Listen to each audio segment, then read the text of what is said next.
Le dictateur russe Vladimir Poutine aurait soi-disant conclu avec Donald Trump, déjà en Alaska, que la Russie ne s'opposerait pas aux États-Unis pour capturer le dictateur vénézuélien Maduro. Les États-Unis auraient, en retour, laissé l'Ukraine à la Russie et reconnu son influence sur cette zone.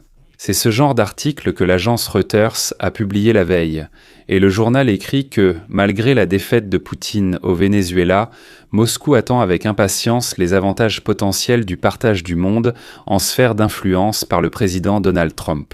Mais ici, certains éléments du puzzle ne s'assemblent pas tout de suite. Parce qu'aujourd'hui, ce même Donald Trump a publiquement déclaré que la nouvelle présidente du Venezuela, Delcy Rodríguez, devait annoncer un embargo pétrolier total contre tous les adversaires des États-Unis, parmi lesquels figure la Russie. De plus, Trump a appelé à se débarrasser d'urgence des agents russes au Venezuela. Le ministre de la Défense des États-Unis, Pete Hegseth, se moque publiquement de la défense anti-aérienne russe qui n'a absolument pas fonctionné lors de la capture de Maduro. Le département d'État américain affirme que l'hémisphère occidental est une zone d'influence exclusive des États-Unis.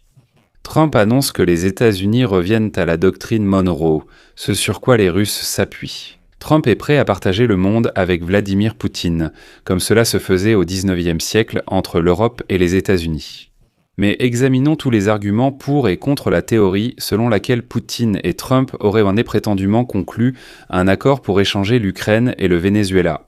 Je m'appelle Alexei Pichi. Discutons ensemble de ce sujet, mais avant de commencer, je vous demande de vous abonner à la chaîne, de liker cette vidéo et de laisser n'importe quel commentaire sous cette vidéo.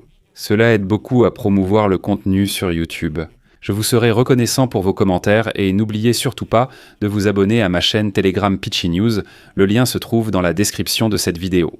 Là-bas, nous publions les actualités en temps réel. Donc l'agence Reuters écrit que Vladimir Poutine et Donald Trump auraient prétendument pu s'entendre sur le partage du monde. Et le fait que Moscou ne réagisse en aucune façon à la capture du dirigeant vénézuélien Maduro en est une preuve directe. Apparemment, maintenant Poutine attend que Trump ne s'immisce pas non plus dans la guerre de la Russie contre l'Ukraine. L'agence rappelle que les forces spéciales américaines ont capturé Maduro seulement 8 mois après que le président russe a conclu un partenariat stratégique avec le Venezuela. Trump a déclaré que les États-Unis prenaient temporairement le contrôle du Venezuela, qui possède les plus grandes réserves de pétrole au monde. Certains nationalistes russes ont critiqué la perte d'un allié et ont opposé la rapidité de l'opération américaine à l'incapacité de la Russie à prendre le contrôle de l'Ukraine en près de 4 ans, rien que pour la phase à grande échelle de la guerre. Je vais maintenant citer Reuters, à un autre niveau. La Russie qualifie cela de piraterie et de changement de régime par Trump dans l'arrière-cour américaine, mais cela reste plus acceptable pour Moscou, surtout si Washington s'enlise au Venezuela. Une source russe de haut rang a affirmé que si la doctrine Monroe de Trump s'applique ainsi, la Russie dispose aussi de sa sphère d'influence. La source évoquait le souhait de l'administration Trump de restaurer la domination américaine dans l'hémisphère occidental et de relancer la doctrine Monroe du XIXe siècle, affirmant cette zone comme l'influence de Washington. Je souligne que Vladimir Poutine cherche à étendre l'influence russe dans les anciennes républiques soviétiques, en Asie centrale, dans le Caucase et en Ukraine, ce que Washington combat depuis la fin de la guerre froide. Vladimir Poutine n'a pas réagi publiquement à l'opération américaine au Venezuela, mais le ministère russe des Affaires étrangères a exhorté Donald Trump à renoncer à la doctrine Monroe et à dialoguer. Et ensuite, l'article cite soudainement le propagandiste russe Sergei Markov, qui déclare, je cite, « Le fait que Donald Trump ait volé le président d'un autre pays montre l'absence de droit international. Seule la loi du plus fort prévaut, ce que la Russie savait déjà. La doctrine moderne de Monroe peut être interprétée de différentes manières. Les États-Unis sont-ils vraiment prêts à reconnaître la domination de la Russie sur l'ex-Union soviétique, ou est-ce simplement que les États-Unis sont si puissants qu'ils ne toléreront aucune grande puissance, même proche d'eux ?» Et ensuite une citation apparaît également dans le texte.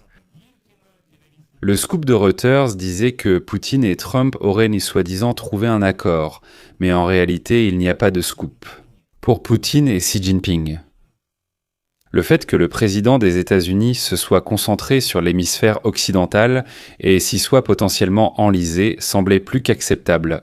Étant donné que la Russie se concentre sur l'Ukraine et la Chine sur Taïwan, mais si la question ne concernait que l'hémisphère occidental, il est évident que les Russes considèrent depuis longtemps l'ensemble de l'ex-Union soviétique comme leur sphère d'intérêt.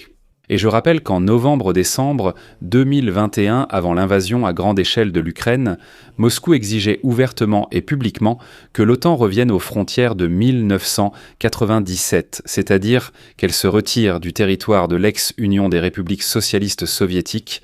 Mais depuis ce moment-là, l'OTAN n'a fait que s'agrandir. Et au cours de l'année écoulée, la Russie a subi pas moins de 4 défaites géopolitiques.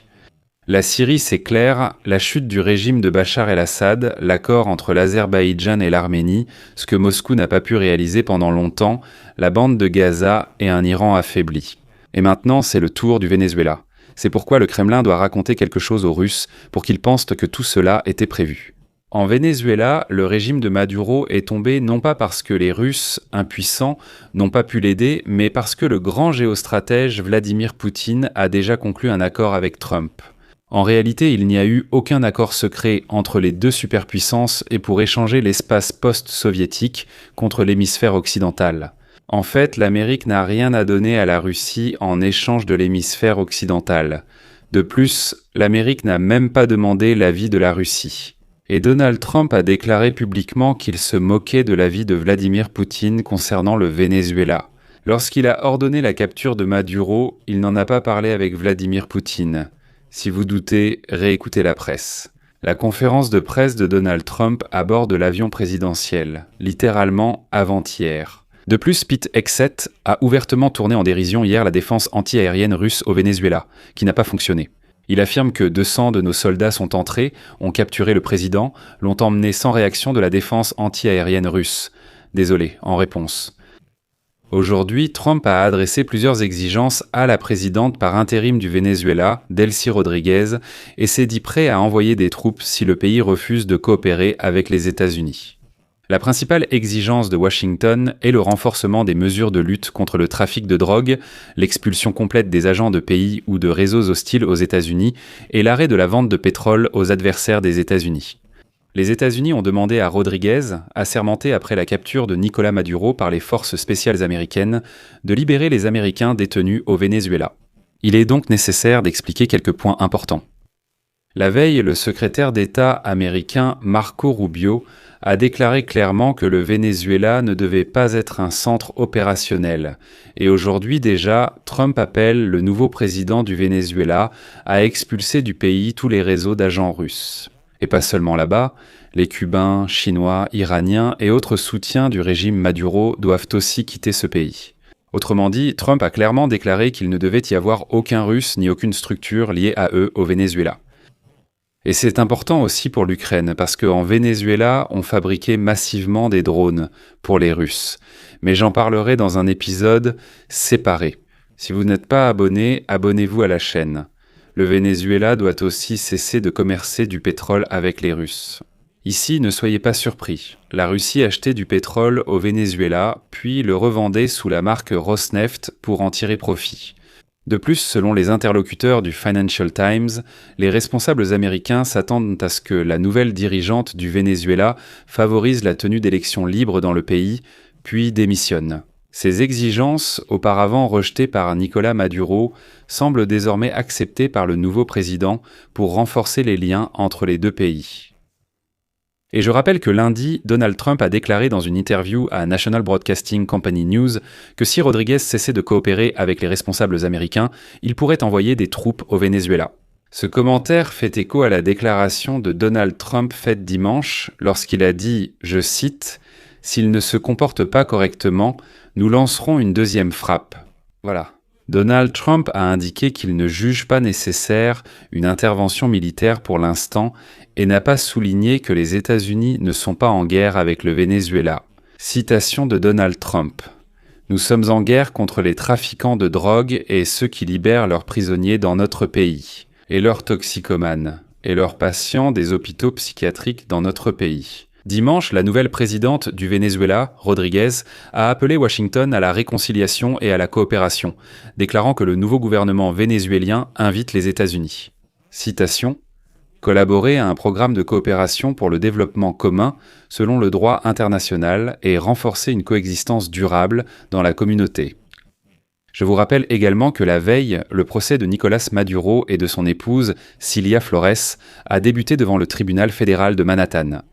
Les États-Unis accusent l'ancien président de narcoterrorisme, de complot pour importer de la cocaïne et de possession d'armes et d'explosifs. Les deux accusés ont rejeté les charges retenues contre eux. La prochaine audience est fixée au 17 mars. Donc, en gros, si on regarde la situation dans son ensemble, toutes les rumeurs selon lesquelles Poutine et Trump auraient soi-disant conclu un accord, eh bien pour moi c'est complètement absurde. Et vous, qu'en pensez-vous ? Écrivez dans les commentaires si, selon vous, il s'agit d'un arrangement ou non. Je laisse des points de suspension.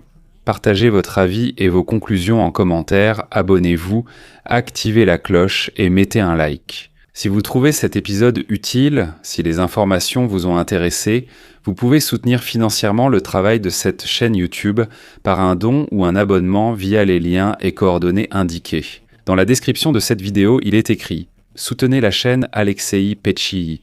Choisissez le format qui vous convient le mieux. Je vous serai reconnaissant pour tout soutien de votre part. C'est tout pour aujourd'hui. Prenez soin de vous. Au revoir à tous. »